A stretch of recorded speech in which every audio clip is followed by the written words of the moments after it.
It's gonna be okay. It's gonna be okay. It's gonna be okay. It's gonna be okay. Evening. Back to two grumpy old guys on a couch talking about motor racing and stuff. Yeah. Round 3. Hampton Downs, just for a change. Yeah, it's good though. And the weather was great. It was amazing. It caught a few people out, but I went and got new Zestinos for my wets and rushed around on Friday frantically trying to get them fitted before the downpour on Saturday, and didn't happen. Blue sky. No. I know it caught a few people out because they didn't adjust their tyre pressures for the second race, and yeah, everyone came in were complaining they were skating all around the place. Tyre pressure's too high. Yeah. So a lesson there. Yeah. I didn't have any issues with grip. It was fine. I guess the big talking point out of round 3 was really the driver standards. Yes, I hear there was some contact. Yes. Quite a bit of contact actually. Numerous drivers, and in James's own words, whatever we did in rounds 1 and 2, can we go back to driving like that, because the driving standards in 3 was pretty dismal really. So yeah, look, I guess if you want a reference, go to the manual, look up Schedule Z, and it's 15.3, which is the overtaking manoeuvre, which is where most of the contact seems to be happening, right? The number one rule is the onus is on the car that's overtaking to make sure that he's got enough room, and then once he's got that overlap, the onus is then on the other car to make sure they don't encroach on that car that's taking the move. There's some quite clear guidelines as to what's an infringement. I'm not going to go over them. You guys can do the research, right? Have a look in your manual. You should know it off by heart anyway. So, yeah. But the other thing is, it's more about being aware of the other cars on the track. You're not out there doing a hot laps and a test day. You're just driving your line. You're sharing the track with other people that want to be in the same place as you are at the same time. So everyone has to be aware of cars coming up behind them, or that they're catching up to, whatever. It's everyone's responsibility to know where other cars are on the track. So you can't just drive your line as if you're the only one on the track when you're not. You're sharing it with other people. So. Yeah, and like, we understand we're all grassroots racers, right? And we're there some of us are there to perfect our craft. Some of us are there to learn the craft. So, the skill level ranges. There's some very talented drivers amongst us, me included, and you. Oh, totally. I mean, you never have accidents. Best of the best. I haven't really. No, unless you count taking yourself out. But it wasn't a hang. I didn't hit anything. Oh, that's true. Just gravel pits. Yeah. Yeah, and I think that from what I've seen, a lot of the time it's just not being aware of what's happening. It is, and use your mirrors. I know I've had a couple of incidents this year, and like I'm constantly watching my mirrors because I'm not a fast guy, and I know there are cars coming up all the time, and I make sure that I either hold my line or make sure I know where they are so I don't take theirs. Yeah. And in Hampton Downs, there's definitely some corners that you have to be very, very aware of. Turn 2 is a really good overtaking manoeuvre if you can get it right. Same with turn 1. Going into the dipper is a classic overtaking manoeuvre if you can get it right, if you can get that crossover. So, and there's some corners that you don't try and overtake on. You never try and overtake in the sweeper. If you want to go and overtake in the marbles, then good luck to you. But it's not an overtaking manoeuvre through there. It's a good position where you draft somebody up the hill. Yeah, and I think we're racing for chocolate fish. We're racing for maybe a trophy that you get your name on for a year and then get back. It's not like there's money at stake. It's not like it's not worth having an accident over. No. If you're going to make a move, make it and be sure that you can do it. If someone's making a move on you, give them room. They're obviously faster than them. Let them pass. If somebody can pass you in a slower car, or even if they're in a faster car, you can usually learn from that by letting them through. I mean, don't just let everyone through because I don't want to have an accident, but keep it in mind. Let them through, follow them, learn to the lines that they're taking, learn why they're faster than you, and you never know, that could be you next time passing somebody else using the skills that you learn by following someone else. Exactly right. I mean, I go back, I think it was it last season or the season before when Liam Lawson raced with us. I followed him, and I just learned so much off him. Yeah. He was absolutely on every apex, and he didn't have a fast car, but he just managed to make it quicker because he took the right lines. So, yeah, you can learn a lot from those guys that are passing you. The other one was the virtual safety car. So It's always a challenge. We had 2 virtual safety cars in the first race. 2? Just one. One? Just one. Just one. Okay. So there was 2 cars, but one virtual safety. Yeah. So, I mean, 60 Ks, right? It's quite clear. As soon as you hear it going, virtual safety car, you hear the countdown. When you get to 1, you're supposed to be at 60 Ks. Yeah. Right? It's not haul on the anchors at 1. You should be at 60 Ks by the time you get to 1, right? You don't want to be causing another accident. Yeah. So no overtaking from that point, right? Once you're at 1, that's it. You should be in your position. That's it. You're maintaining 60 Ks along with everybody else. Yeah, and that 60 Ks is up to you to maintain. You're not following the car in front of you. You're not going in a train. You're not, if he goes 80 Ks an hour, you're not going 80 Ks an hour to keep up with him. That's his problem. If he's speeding, he's going to get penalised for his infringement. It's up to you to maintain your speed at 60 Ks an hour. If they disappear into the distance, then you can file a complaint or whatever later on. Say, hey, I think you got an unfair advantage. Can you look into it? Here's my video footage. That's why you run cameras. So there's 2 scenarios, right? You get someone that their speedo is reading just slightly under. They might be doing 50K, right? And you're catching them doing your 60. That's fine, but you still got to stay behind them, right? And you stay behind them until the safety car says you can go again, right? Then the other one is if somebody takes off and they like you say get up to 80 Ks and then slow down again to 60, don't try and catch them. Stay at your 60. Let them take the penalty, right? Keep your nose clean.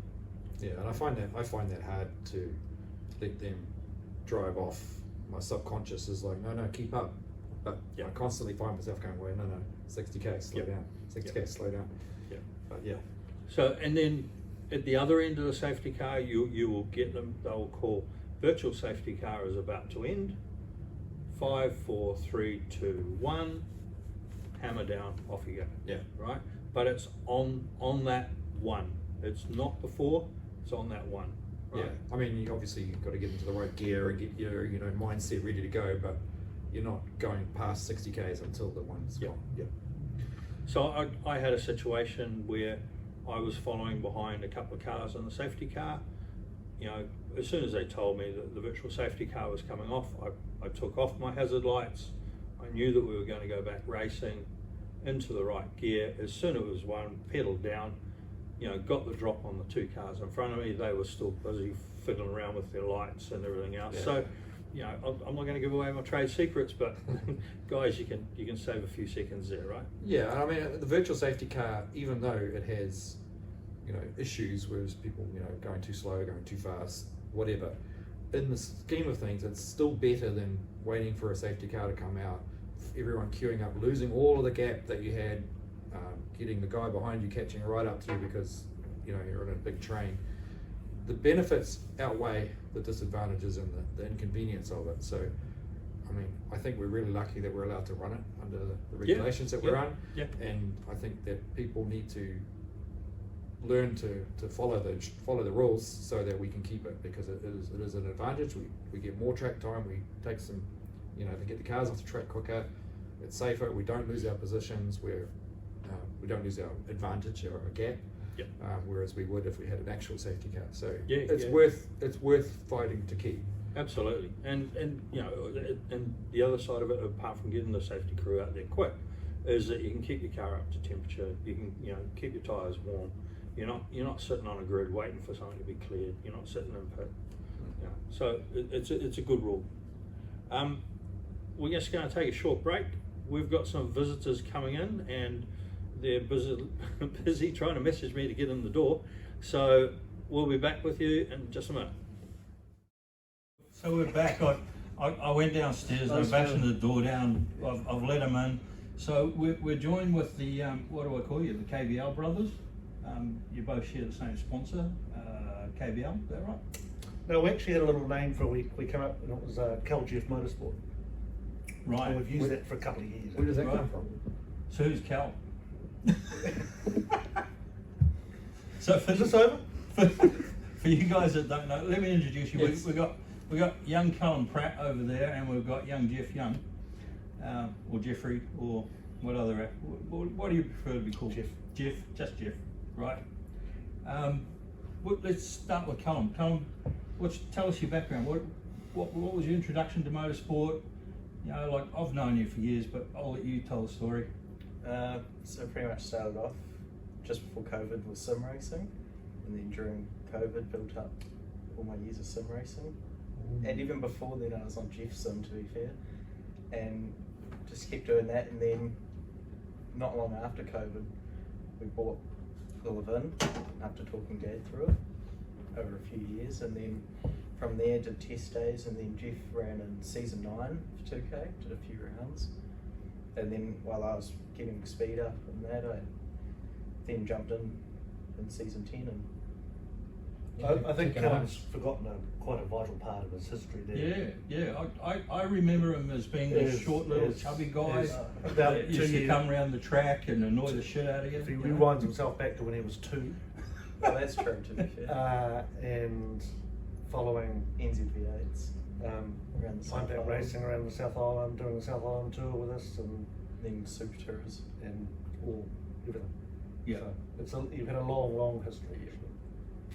Yeah, look, I mean, I've seen, like I said, I've seen you from this high grow up and into the racer that you are now, and like for somebody who's come out of that sim background, 3 years ago, and you're now leading your class, you know, you've come a long way, and it's full credit to you, because I've raced you on the sim and I've raced you on the track, and I've got a lot of respect for you as a racer. You know, you've done really well in 3 years. Full credit to you. Thank you. So, what's in the future? Where's this going to go? What's your goal? Where do you want to go? I quite like the long races, which has been good with OK, the 33 minutes, and I like the hour enduro, but doing the B&H 500 last year was really good, and I liked just the long stints where you're just cutting laps. So I really would love to do like World Endurance Championship or IMSA, any of those kind of longer races where I'd ideal like to do, really. Yep. So remind the people out there, how old are you? 17. 17, right? I mean, what were you doing at 17, Matt? Not racing cars, that's No. for sure. No. I mean, I wasn't. I was, yeah. I mean, it was a dream, but it was never a reality at 17. Yeah. I never even thought about it. I probably would have been out in the streets thrashing with CRX, to be fair though, so not much has changed. No, well, that's true. I mean, 17, and we'll edit this bit out. You know, I was the back end of Ardmore doing street drags on a Friday and Saturday night. Yeah, you so know? go on my mates to the illegal drags and watch other people ruin their cars, but that's about it. Yeah. I wish I had the opportunity that Callum's got. Oh, look, it's amazing. and you know, and hopefully we're going to get young Trix to come and do a stint on the couch Yeah, as that'd well. be awesome. I mean, he's 14. Yeah. You know, like the age is just getting younger and younger and younger. And I mean, Jeff, I mean, you and I. Before you have tricks here, do you have a filter on there? A youth filter. Bad language. you and I, Jeff, we've been around motor racing for, it seems, decades. Well, it has been decades, Has to been be decades, honest. yes. And it would be fair to say that when we first started working together, we butted heads. I'll be honest about it. We butted heads. We did clash, John. We sorted out a hierarchy, and And I was it. Yeah, you were it. You were bigger than me. So, look, tell us your background, Jeff. What got you into motorsport? How long you been involved with motorsport? What have you done? Well, I was actually racing before I was born because my dad used to race circuit. Dad actually raced the first ever meeting in Pukko. Wow. And that was actually it was very important for me to race the last meeting at Pookie. And then Callum and I actually got a ticket to the last ever play day on the Sunday, the day before the track closed on the Monday. So that was a seriously cool day. I had just got the FTO. Yeah, I think so. Yeah. And so I invited Bruce Anderson out to drive on the last ever day. He drove my car, he drove Yeah, you drove your car. mine. You took Judith as well for a lap. Yes. So that was sort of important to me from my family point of view. But that Dad used to do circuit racing and hill climbs, and Mum they used to do time trials. So Mum used to navigate for Dad when she was pregnant with me. So I say I was racing before I was even born. And then, I believe as a kid that I was always at a track. And then Dad moved to Speedway and did a bit at the Springs. So what year was your dad at Springs? And what do you? Oh, I don't know. 60s, 50s? Oh, yeah, 60s and 70s. Right. 60s and early 70s. And what do you race? Oh, saloons I went, Okay. from memory. And then obviously kids came along and fun Ruined stops. everything. Yeah, exactly, fun stops. Yeah. He blamed me for, apparently when he met Mum, he had a Sunbeam Alpine. And then when I came along, that had to go, and he bought a Moro 1300. So a bit of a come down from a sporty two-door coupe thing to a family car. And then I always had an interest in motorsport. I joined the Pukko Hot Rod Club when I was 18. I used to do crash crew at Merrimere Drag Strip. And then moved to QMU and really just sort of followed motorsport. And I crewed on a guy who ran a Anglia with a Cortina engine at Merrimere Dirt Track Club. And they used to have a mechanics race. So I'd jump in and do that. And it was sort of hooned around a bit. And I pissed around on motocross bikes for a while. And yeah, just sort of, that was basically it until I got asked by the Andersons to tow the car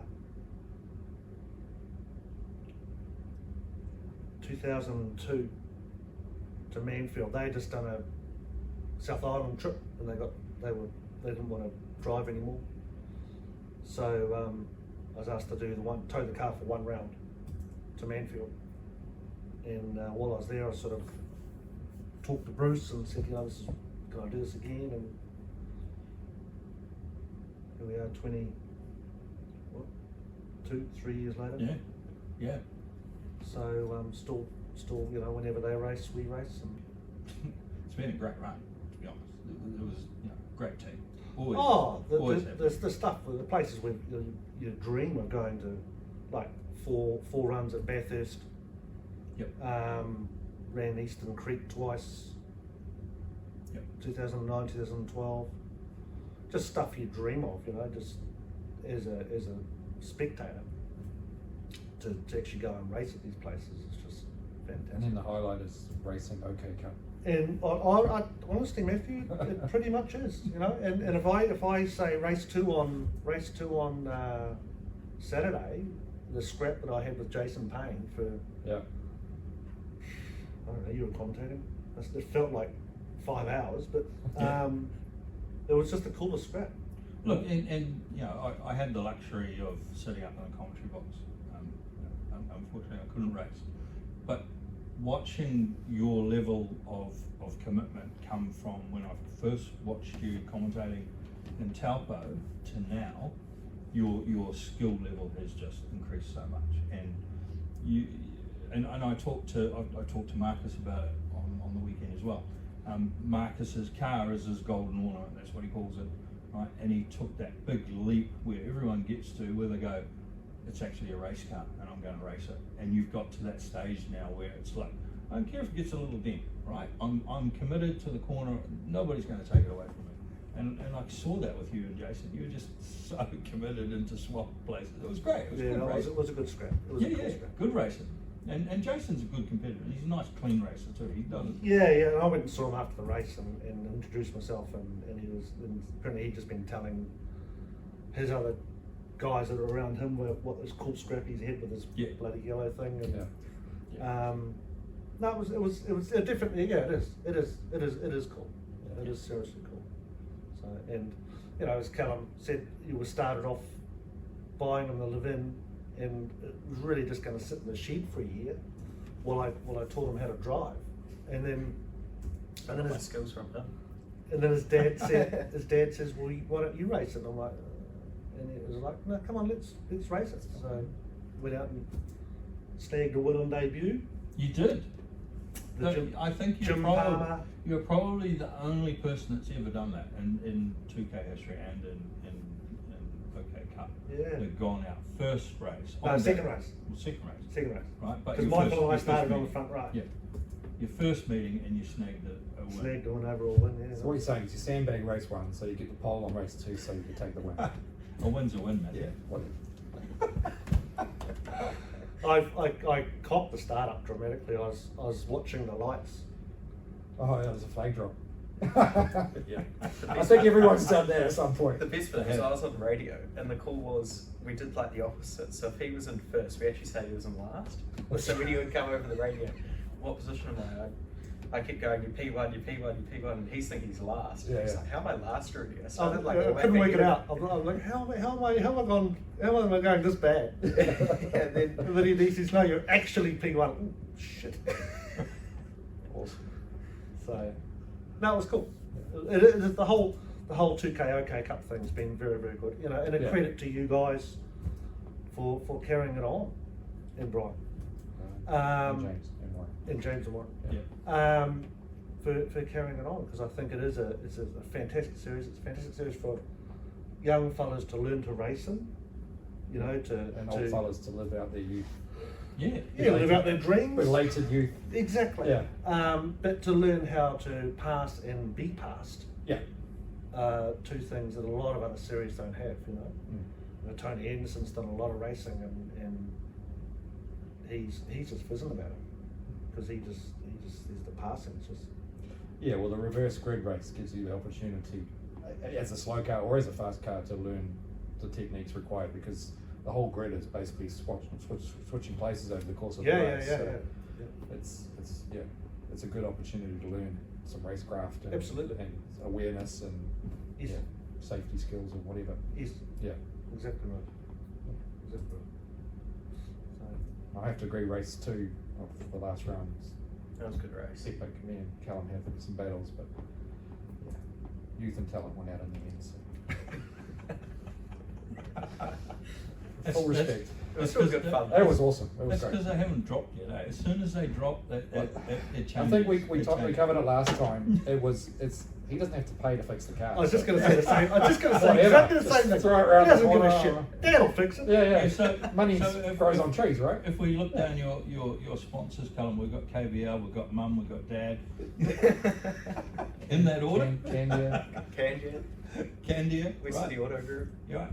So one of the things that we wanted to cover off this season is it is a budget sport, and you know we've got guys that struggle every month to put a car on the grid, right?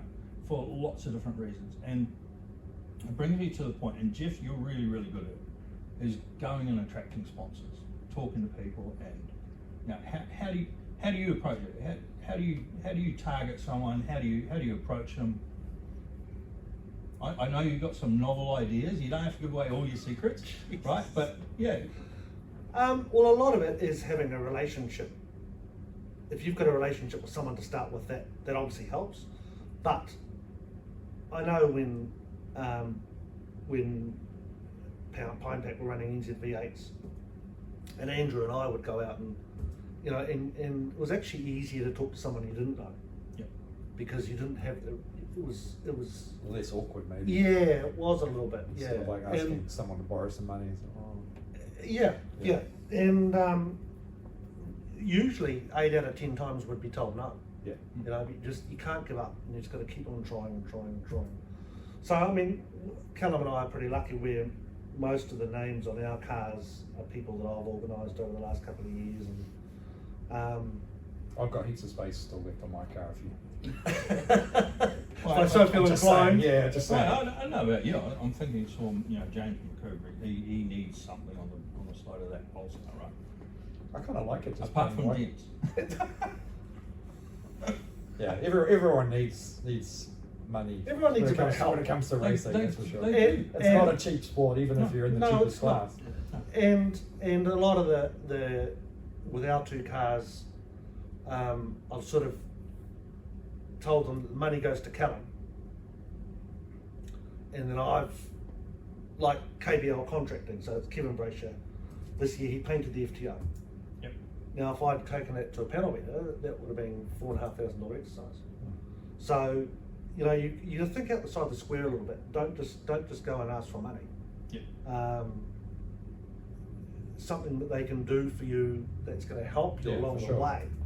You know, maybe buy a set of tyres for you, or whatever. You know, it's got to think outside the square a little bit. And Yeah, and go that track. You know. I know with my with our company here, I'm lucky enough that we use the tax laws within our favour. You know, there's so much we can put against advertising, so much Marketing. we can, Exactly so much we right. can do Marketing marketing, budget, so much yeah. we can Marketing use for budget. fuel and tyres and Yes. stuff like that. Yes. So companies are in a position to help, but it's the way you market yourself to them. Exactly right, and you know, Callum's sort of just getting on that track now where he's got himself a CV portfolio thing and talking, you know, and A proposal, business a plan. proposal, yeah. Because it's a relationship. It's not a I want your money. Absolutely. It's a I'll give you this in return for you giving me that. Because to them, a sticker on the side of the car actually means bugger all. Yeah, especially if You it's know, it's only seen at an OK Cup race meeting. It's not like it's on TV. It's not like it's driving down the motorway. Yeah. And even to be fair, you know, the stuff that is on TV is pretty limited now, and that's not really where you can, you know, you're going to try and help them is in some kind of way, you know. So you've got to sort of find out what they do and how can I help them Yep. Yep. help me. Yeah, it's all about it that. swings and referrals. roundabouts. It's all about, I know with, Swanson Transport and the amount of work that I got through Swanson Transport, and then I was What's the able to, recording of? and then I was able to give back to Pine Pack, Yes. and help with the transport. Yes. So it Swings and roundabouts. It's all about swings and roundabouts. Yes. And rebuilding Elvis, which Yeah, that's right. Yeah. Yeah. won't talk about that. Jesus. Well, you should now because you've finished. Yeah, so we took a bashed up Commodore and grafted in a front quarter. Went and bought a second-hand car from a wrecker and chopped it up and grafted it in, and it ended up being Ride just a car. ride car. Yeah, it was an NZ-V8 chassis that had a Yeah. big crash and was pretty much toast. Yeah, that And was then it. John said, I think I can fix that over time. So it sat in his workshop and he just tore it away with it. And I think that's how a lot of OK Cup cars get built. They had it for 3 years and they only just got round to Well, getting it running. it's true. Like the flying banana is actually called the flying banana because if you measure it, it is actually bent. It's bent like a banana. That's why it's called the flying banana. Not 'cause it's yellow? It's 3 mil shorter on one side than the other. So it started life as a written-off vehicle, and yeah. Just Is that an unfair advantage on most of the tracks that turn one direction? Mm. I'm not Very going to good tell you point, which way it's Matthew. bent. Yeah, it's- Very good sounds point. like it sounds like You're technical. Yeah, You are the- I'll have you to- are have the to man. You want to go dig into that? to know Yeah. these. The other thing I wanted to talk about to you, Jeffrey, and you will have seen this book sitting on the table, right? This is a very dear friend of ours. It's pretty much a photographical history of Bruce Anderson, and here you'll see Jeff in a standard pose with what we just discussed. That it's the New Testament, So Jeff and I are fanatical about writing everything down, and every adjustment we make, every tyre pressure, every litre of fuel, we write it down. We write down the air temperature. We do everything. All the data we can collect helps going forward. And this is classic Jeff here. Tyre pressure gauge, the book, talking to the driver, asking what he wants. And I've grown up over the years knowing Jeff as being the tyre man. So like, for you guys that are out there and you're struggling with your temperatures and your tyre pressures, you should really be talking to Jeff. Now I know you've helped Callum, right? Don't all come herding and expecting the magic fix. No. But you know, there is a science to it, and it is something. And if I was to give away one piece of wisdom, it's write everything down, record everything, because you'll go back to the track and you'll look at the weather and you go, I remember a day back then, and you flick back through the book and you go, right, this day had exactly the same temperature, exactly the same conditions, these are my starting pressures, and it just puts you in the bubble straight away. It's exactly right. It probably won't help. Well, it will help you, but it gives you a start point on where to start, because you would hope that over the time, your driving's evolved, you've got faster, the car's got faster, so it is, those things are going to change, but it's a good start point. So writing everything down today is great, but when it really helps you is the next time you're back at the track, as you said. So we just books and pens are just part of the kit. It is. Like, I mean, you don't need to be fancy. You don't I need think a laptop. it was literally the first thing we did when we unpacked the truck. We went to the third, fourth drawer down. You pull out your cheese box with your tyre pressure gauge and your tread depth gauge, and I'd pull out the book and we'd start and we'd set the car up. And I use it with my team. I mean, Brian gets sick of me telling him, like, Brian and I also help run a quarter midget, and I'm on to his team about doing exactly the same. Write your setup down, write down what it's like on the night, right? Because all that just information is crucial. And you very quickly forget, when you get in the heat of shit going wrong, you very quickly forget what you did. So And I think coming back to race 2, I saw a lot of people get caught out because they came in from race 1, they sat down, had their lunch, didn't adjust their tyre pressures, right? The temperatures changed dramatically in the afternoon, and everybody, bar a few, got caught out. And the ones that were at the pointy end of the track were the ones that reset their pressures. You have to be. It's a constant evolving thing. It is. It is a constant thing. Yep. So Absolutely. I mean, you are the guru. You are going to get flooded with people coming and asking you now. Just It's the bright yellow FTO. Yeah. You see that? Okay, that's enough. Yeah. But I mean, the first We'll be thing in the garage anyway, so we'll just close Yeah, the he's door. usually in a garage, so just check the garage. If you can't find him on the field, he'll be up in a garage. the first thing that Jeff's going to ask you is, does it have a green top or a black top? And if you don't know the difference between the two, I suggest you go and Google it and find out, because it makes a huge difference, doesn't it? It does. All right. No idea. Enough of that. Enough of that. Right. What we were going to talk about now. Come and join us on the couch. Right. This section is about the drivers. Right. It's about where they've come from, where they're going. Yeah. Where are you going? What are you going to do next? Nothing, mate. Okay, Huh? Cup forever for me. Really? You're enjoying it that much? Oh yeah. For me, it's great because obviously when Pine Packer racing, I'm busy doing that. But when I want to do my thing, I said with the Levin, I said I'll never do anything bar 2K OK. Yeah.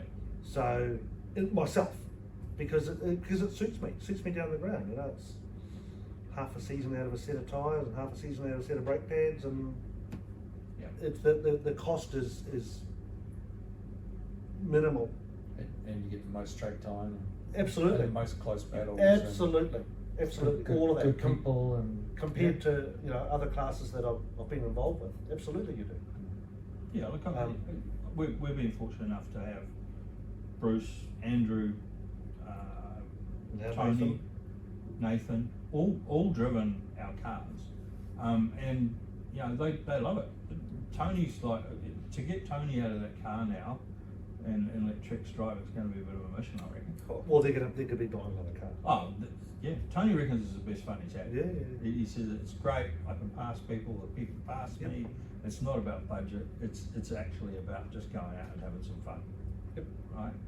There's nothing quite like thrashing a slow car, driving it fast. It's better than having a fast car and trying to drive it You fast. also just learn a lot. Yeah, Yeah. I think it makes you a actually better learn a lot driver. more. Yeah, I always say that it's just as a starting place to become a better driver, get your racing lines and you know all that kind of stuff. Start with a slow car because you really have to eke out every little bit of it. Some racing helps because some racing is very similar to that as far as small changes can make a big difference in your lap times. So if you just give someone an Evo or whatever, a supercar or whatever, and send them out on the track, yeah, it's going to be fast, but it's not going to be. They're not going to be the best drivers at the end of it. You have to start. That's why go-karters and stuff, they all work their way up. That's why they're so good, because to get the most out of it, you've got to drive it just right. So, If you can drive a slow car fast, you can usually drive a fast car. yeah, that's right. That's right. That's exactly right. But if you started in a fast car, you probably wouldn't be that good. Yeah. No. One of those guys that always No. has to find more horsepower because there's something wrong with his car. I need more power. It's drive them more. Anyone can put their foot down. Exactly.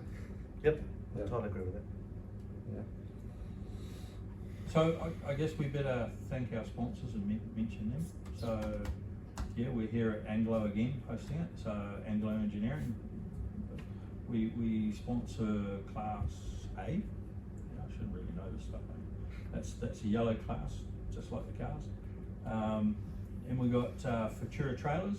So yeah, they're breaking into the American market at the moment, but yeah, they're still looking after the local market. So if you want a trailer, Futura Trailer, you've got one. Oh, we borrow Wayne Anderson's. Yeah, and you love it. Good trailer. It's so Yeah, much yeah, easier. yeah. Yeah. No, they're very good. Yeah. Very good. In fact, you made a guest appearance on our entry video. Did he? Oh, yeah. his No, car. Callum, yeah. Callum. Callum's car. Yeah, Callum. Opening Yeah. scene. It's the only time I've ever seen it go backwards, to be honest. So, Actually, neither of us have done that, have we? Neither of us have been off on that car. I remember someone hitting something. I had another car, but I didn't go off. He went off. Yeah. I punted him off. Yeah. Yeah.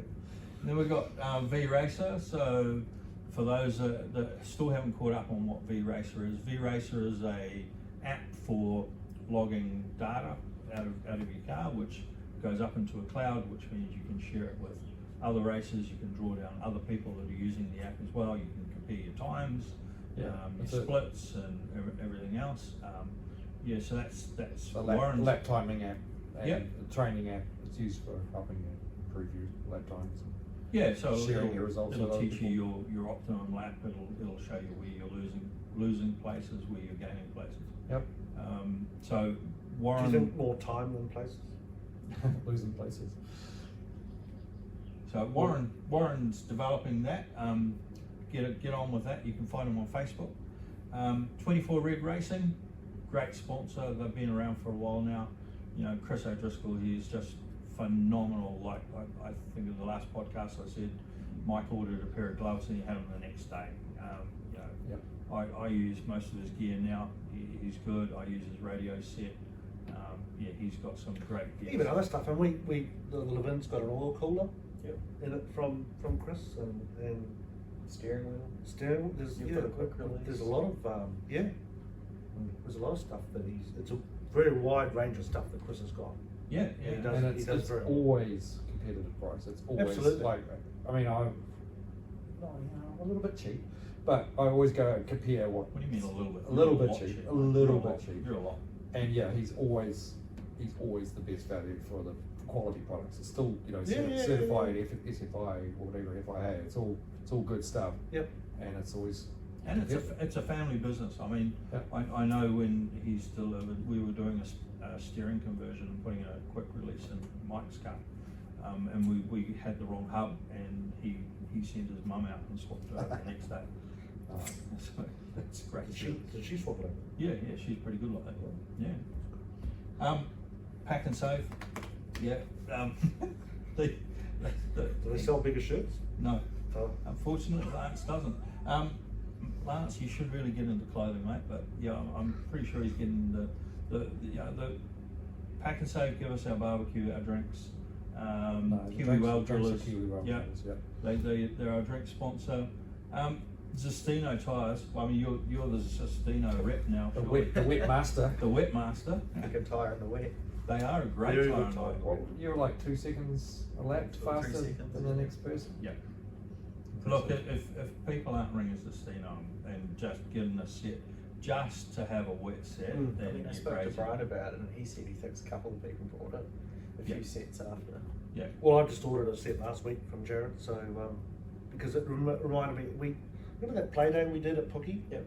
We kept And it it was- like an RX-8. It was torrential.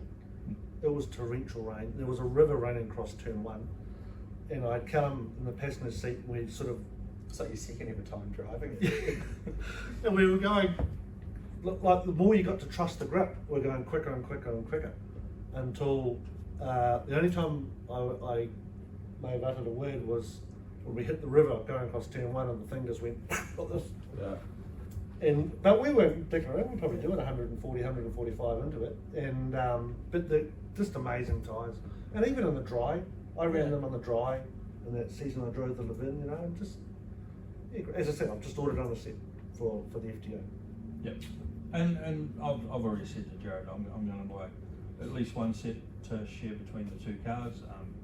You know, best dressed first up sort of So scenario. you'll would get be them me. all. You'll get more. Yeah, I'll get them. That's if his car's working. Michael will get all the bull shitty old things. Yeah, well, he came off the last race and said he wasn't happy.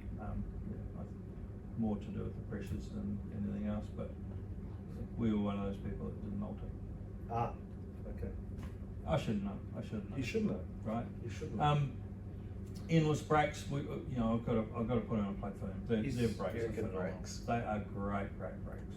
I don't have any issue with them. No. And Both VG from them. yeah, and I mean, Mike is such a great guy to deal with. Yes. And if he hasn't got them, he'll get them in for you.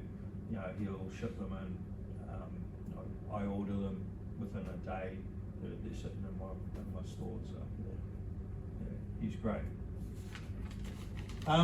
So, how do you get into OK Cup?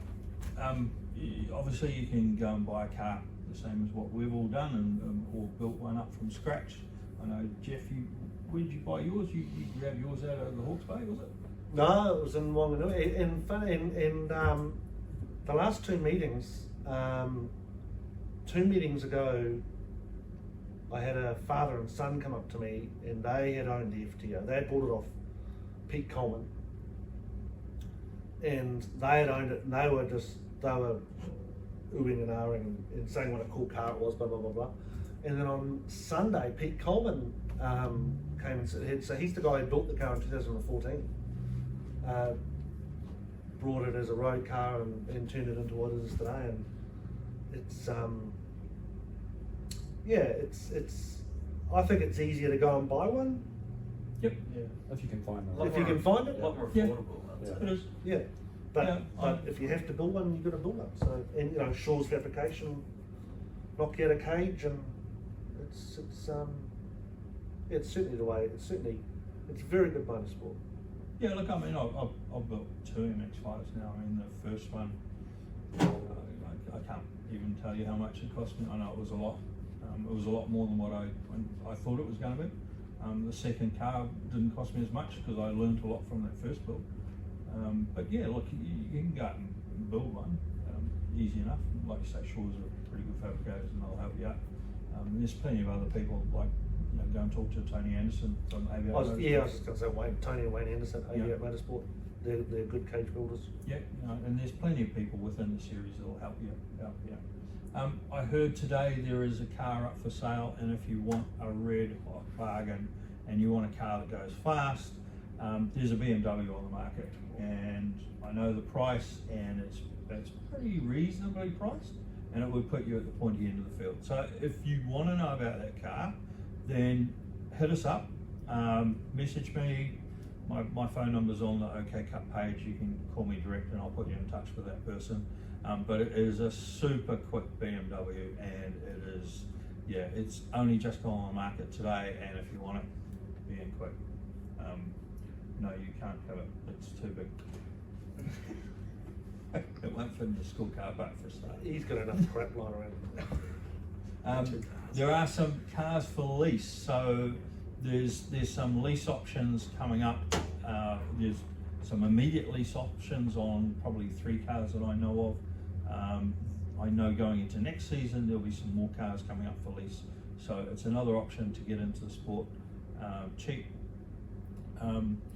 There are some other vehicles which are sitting in the wind at the moment, and it's not finalised, and we're looking to bring them into our class, and that will also have some lease vehicles with it.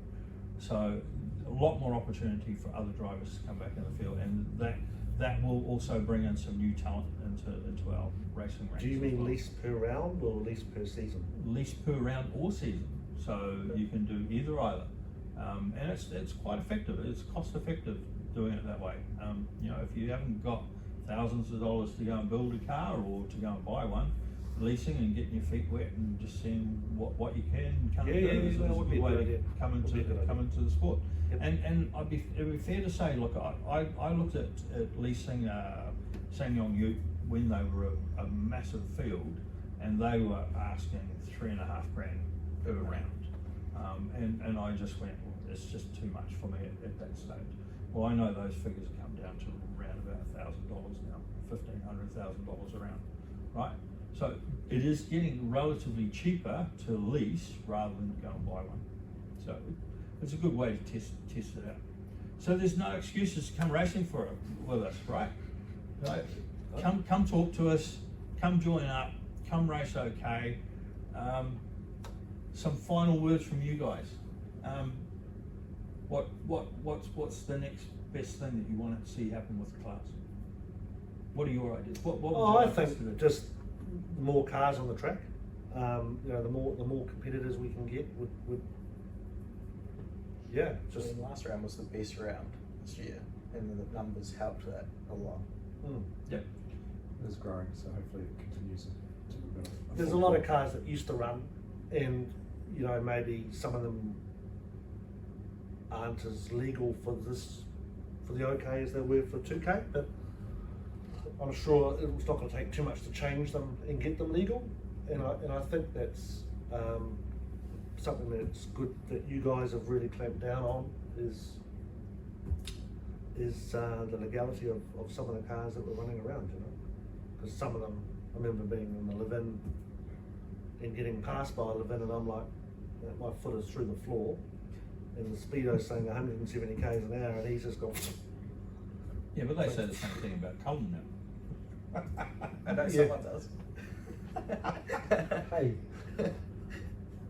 So yeah, my car's faster on the straight. there's got to be some cars lying around sitting in sheds somewhere that want to come out and do something. There is. Rusting away. And like, if you have a look at the approved list, what cars are available to actually Massive. race, there are some untouched cars out there. I know you and I've looked at some other options, some other cars that we can bring into the class. I still really want to go there. Yeah, I do. You can. Yeah. Off you go. There'll be a bit of nostalgia. Come on. Yeah. Anyway, Yeah. you can join the slow guys. I don't think it'll be slow, to be fair. Middle pack. Yeah, and that list of cars is just ones that we've thought of. There's not a end all list that, you know, if you've got another car that you want to race and you think it should fit in a series made for older cars up to sort of 2.5 litre kind of performance cars, then let us know and we can tell you, oh yeah, yes or no, you know, we'll review the power to weight and all the other factors and go, oh yeah, that fits in this class and you get to race with these guys. So Would you pretty much say, from an outsider looking in, yeah, that any car up to like 2.5 litres, yeah, I mean you would find somewhere to stick it? well, even the 4 litre you know, the Falcons and stuff Yep. would potentially fit, because they don't put out a huge amount of power and they're a bit heavier, so they end up being about the same as, Yep. as the other cars. It's just we don't want, you know, the absolute rocket ship cars in the class, because they're just going to trample everyone. But it's about the budget sort of range. Yeah. So yeah, Yeah. there's not many cars out there that would say no to, but it's just got to make sure it fits with the class. There's no Fords in the series, is there? That's because Fords are slow. Oh, Is there? There's no Fords.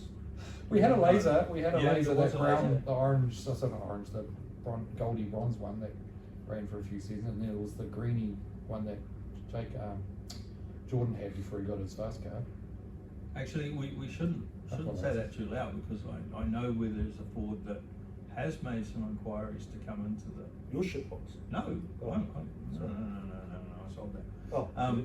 No, there's a Ford Mondeo that's. Oh yes, yes. And I The know that V6 he. one. Yes. I know that he had a bit of a black round Manfield recently, and Yes. blew the cobwebs out of it. Yes. He's threatened to come race with us. So. What's that 2.5 litre? Right? A V6. No, I think it's a 2.5 I think or it's 3 a litre, 2.5. one or the other. But Yep. it's not power to weight wise. It's not actually amazing. But So would it be the same as a Beamer? power wise, or Yeah. like performance wise, Yeah. I guess we'd have to find out. All new cars that haven't been approved run under a trial Probation clause. probation season. So they get a chance to run the whole season, but at the end of the season we go, oh look, your car's not really suitable. It's not allowed next season. So this man that we are thinking of, Oh, we can name and shame him. Mr. Carl, No, that's him. buddy Telstar down here and show us how to do it. Yeah, so he could come and do the bottoming the last 4 rounds of the season. yeah, for sure. But I mean, we'd have to make sure that we got the specs of the car and we checked it against the paper list. But you don't. I mean, manufacturers can put whatever they want on their spec sheet. It doesn't mean the car is what it says it is. So you get cars that are way faster than they should be, and cars that are way slower than they should be on paper. So yeah, give us the specs, apply for entry, and then run on probation for the rest of the season and see how you go. And I know I was talking with Jason Payne on Saturday, and you scared the bejesus out of him because he's threatening to build up a BA Falcon. So, and those people that know Jason, like Jason races an automatic. He doesn't race a manual, so the LT's is an automatic, and he races hard. He's pretty quick. And I didn't know that. And I was talking to Callum about after the race. I was because I spent a fair bit of time sort of like this behind him, and I could hear the exhaust, and I was like, it sounded like the clutch was slipping, and I was thinking, man, I'm doing well here. I'm putting the heat on him, and his car's going to crap out. But then he would sort of coming at a 4 quite often it was hooking sideways, and he's spinning the rear wheels, and no, the clutch isn't slipping if it's doing that. So and there was something, I knew there was something different about it, and I said it to Callum, and Callum said, what's Tiptronic? I said, oh, that'll be it. Yeah. I'm surprised the automatic handles the heat for the long races, because traditionally, they get automatic transmissions get pretty hot. I know. Yeah, well, if you Bruce Tiptronic, used- it's fine. Bruce used It's to talk it's about, still using the same. back in the 80s, they ran a XD Falcon that was just full automatic. Yeah. Probably got a big transmission cooler on the radiator or whatever. Oh, I don't know, but he said, man, after every meeting they changed that fluid. It was Yeah, it'll black. just be boiled out. It was just rooted. Yeah. So. Yeah, so anyway. All right, Back to you. Callum. We might let you have the final word. When are you going to finish school? Next year. Next year. Final year. What are you going to do? What's your What are you career? going to be? What's Apart from professional racing driver. fireman, Go to uni. astronaut, Postman. postman? Oh wait, no. Probably go to uni and do kind of mechanical engineering, and Cool. then ideally I want to stay in motorsport and do some sort of engineering, data engineering. You can creep with me, mate. No worries. No worries. I'll give you a training. Will you give him a shirt? Sure. Give you a shit. That's Drive- full payment for the whole season. Driving the car as well. Yeah, you can drive my car. I'd love to see how good you could do it. My car. And lunch. He needs lunch. He eats a lot. Doesn't look like he eats a lot. Believe me, he eats a lot. He doesn't apply this way. Yeah, no, we should do a car swap at some Yeah, point. do Cool. that. That'd be awesome. Yeah. The last round. I don't know about the last round. He's going to have won it by then, and we can't really do much about it by then, so it doesn't matter. Sure, let's go for it. And then you could just buy it after. What, your car? Yeah. I don't want the VIN. Everyone's got the VIN. And funny, you should say, that's exactly why I got the FTO, because Yeah. I wanted something different. Yeah, That's exactly why. I kind of like having a unique car. So. Yeah. And that's one of the cool things about our class is that you turn up and you see a lot of different cars. Yeah. Right? They're not all the same, and That's you really know good too. they've all got we've all got varying levels of talent on how we drive, but they're relatable. You know, like you see an FTO, Yeah, you don't No, see you- them. no, you don't see You any. don't see them on the road No. anymore, right? No. There's one on Trade Me last month for 55 grand. Yeah. They weren't that good. It's a MyVic one, it's the hot rod version. Yeah, Right. 55 grand. Dan used to have one. Bloody He let it go hell. de-reg and then he sold it for like $800 on that Yeah. too. That would have been a perfect race car. Yeah. Yeah. But yeah, I mean the Levins are a good workhorse, you know, and they're a good starting. And the reason there's lots of Levins and the reason there's lots of BMW Integras and lots of BMWs is because they're great. Yep. They're just such a Absolutely. well-balanced cars. Yes. All three of them are just drivers' cars. Yes. Yeah. So yeah, I mean, Unless you get all of the shuffle going. yeah, the short wheelbase makes it a bit tailored. it's not Civic's the same. So as soon as you get past the point of thing, it's like yeah. But But having four wheels on a Civic must be an advantage too. yeah, that's last. Oh, that, sorry. That was the other round. I That's wasn't fine. here then. Yeah, we don't. It's fine. We don't talk about that. No, we don't talk about that. We've been going Or flying crashing. into the gravel at 180 k's an Apparently hour. we're not allowed to talk about crashing either. No. But, No. Crashing is banned from the rest of the season. No more yes, crashing. no more Sounds crashing, good. guys. No Sounds more crashing. We'll leave that to Waikaraka Park, eh? And just yeah. Smoking sparks is for someone else, right? Exactly. All right, so I'm going to ask you guys, call somebody up, get them on the couch. Who are you going to call out? I know. Who are you going to call out? You can't do that. Well, I don't know, that's a tough. Oh, come on. I think he's thinking about someone quite obvious to you. Yeah, but you But I'm can't, not gonna say you anything. can't do that. No. Go on, call someone out of the field and say you'd like to see them on the couch, find out about their background, where they come from, how they got into motorsport, you know, where they want to go with it. That's a tough one.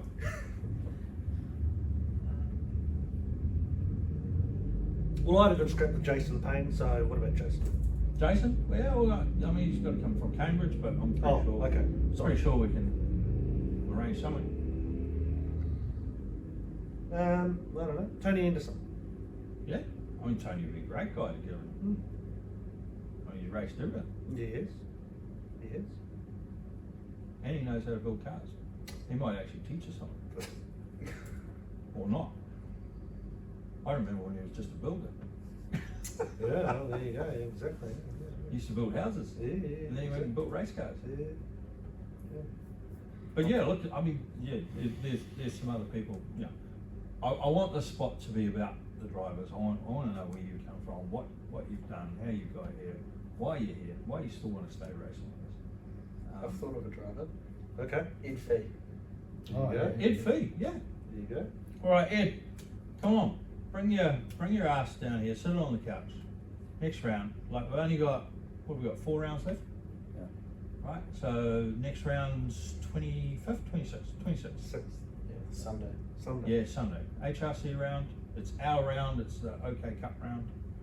It's named after us, we've got the naming rights So for it. we have to turn up then. We do have to turn Okay. up, in numbers, In numbers. so we want a big field. Entries are open, Not yet. We need to sort out the IT guy? the login stuff. Well, just a very, very short thing. The HRC, sorry, not the HRC, the Motorsport New Zealand login system for all Motorsport New Zealand events have to go through the Motorsport login Yeah. system, which is why everyone has to do the 2 logins. So we're trying to work out how we can either feed our data to them so that you don't have to do 2 logins, or how to minimize the amount of effort required for the second login. So Yeah. we're very aware of the hassle of signing in, and we're trying to fix it. So hopefully this round will be slightly less confusing last time. Also, we had technical difficulties last time, so Yeah. bear with us. We're being forced to use the Motorsport New Zealand system, even though we've got our own system and provide them all the information that they technically need. They still require us to use. I mean, Motorsport the system. beauty of doing the dual reg is that, I mean, Motorsport New Zealand is how you actually register for the actual event. Official motorsport Registering with us is the double check. We make sure that all your information is going to the organisers. We make sure that all your information is correct, and we double check it. And it's helped ACC, it's helped Motorsport New Zealand, and it's helped HRC in the past. So we know it's a pain in the ass at the moment. We are trying to work a shortcut around it, and we're going to continue working on it until we get something. Yeah, Right. We want to make it as easy as possible. Yeah, we want to make it easy for you guys to enter, but yeah, make sure you enter the Motorsport New Zealand one. Make sure when you do enter it that you tick the OK Cup pay us, because we sort out your fees, not Motorsport New Zealand, otherwise you'll end up paying more. Unless we tell you otherwise on Facebook. Yep. This could all change. Also, pre-scrutineering. Oh yeah, pre-scrutineering's coming up. We're going to hold that, and I won't take the credit for this. Jeff's idea, right? We're going to Jeff's house. Yeah, no, No, we're not going to Jeff's no, house. no, No, no. not allowed. I've got the address. I'll Right. No, his shed's not quite big enough. It's a big shed, but it's not quite that big, right? So we're going to have pre-scrutineering and documentation. So you'll be able to enter, do all your documentation here, 315 Rosebank Road, Avondale, on the 23rd, Thursday the 23rd of November. So get everything done, turn up for the track, race, right? Nothing worse than turning up on a Sunday to try and scrutineer your car. The scrutineers aren't interested. They've been doing it for 2 days already, right? Come and get everything done. Tim's going to be here. He'll do the documentation. Everything will be done. You just turn up on the Sunday and race your car. Yeah, so bring your car, bring your safety equipment, bring your logbook, even though it's electronic now, bring all that stuff to the pre-scrutineering, get it all done in advance, then just turn up on race day and race. You don't have to stress. So that'll cover us for the next 3. So we'll have to, and if they do it for the last round. That will cover us till the end of the season, I believe. No, No. there's The one end short. will be one Yeah, round you'll short. probably be a couple short. But we'll be back at Hampton. So one scrutineering is good for that round plus 2 additional rounds. So as Yeah. long as your car meets, you can be selected for scrutineering in any round. So your car always has to be maintained the standard. Yep. But you know, the reason for doing this and Jeff's logic behind doing it, most of us scrutineered for the first race, which means we're all due now. So going into this round, we get the Hampton Down round, and we get the 2 away rounds, being Manfield and Taupo, where you don't need to get scrutineering done. Okay, so to wrap it up, got the pre-scrutineering documentation on the 23rd. We've got the next round on the 26th. We want to see some more cars there. There's some more cars in sheds. We know there is. Bring them out. You know, Lounsey, bring your car up from Wellington. Come and have a black with us. We know that you're going to be coming to Taupo. We know you'll probably go to Manfield, right? So come up, do this Hampton round with us. It's our round. It's the OK Cup round. So let's have a big turnout. Yeah, my thanks to Jeff for travelling all the way in. Hope the horses appreciated the fact that you were leaving them in the paddock alone. Right, did you put a rug on them? Yes, John. Yeah. Thank you, Callum, for getting late pass away from school. Thanks for having me. It's great having you on the couch. And we've learned some stuff about you guys. I've learned stuff about Jeff. Have you? Yeah. Really? Yeah. I can tell you some more. we'll leave that for the X-rated version. All right. Thanks, Matt. You've been great, as usual. Cheers. Yeah? Keep your wheels on. Always. All right. It's all okay, guys. See you ya. later. Yeah, you say it's gonna be okay. It's gonna be okay. It's gonna be okay. It's gonna be okay.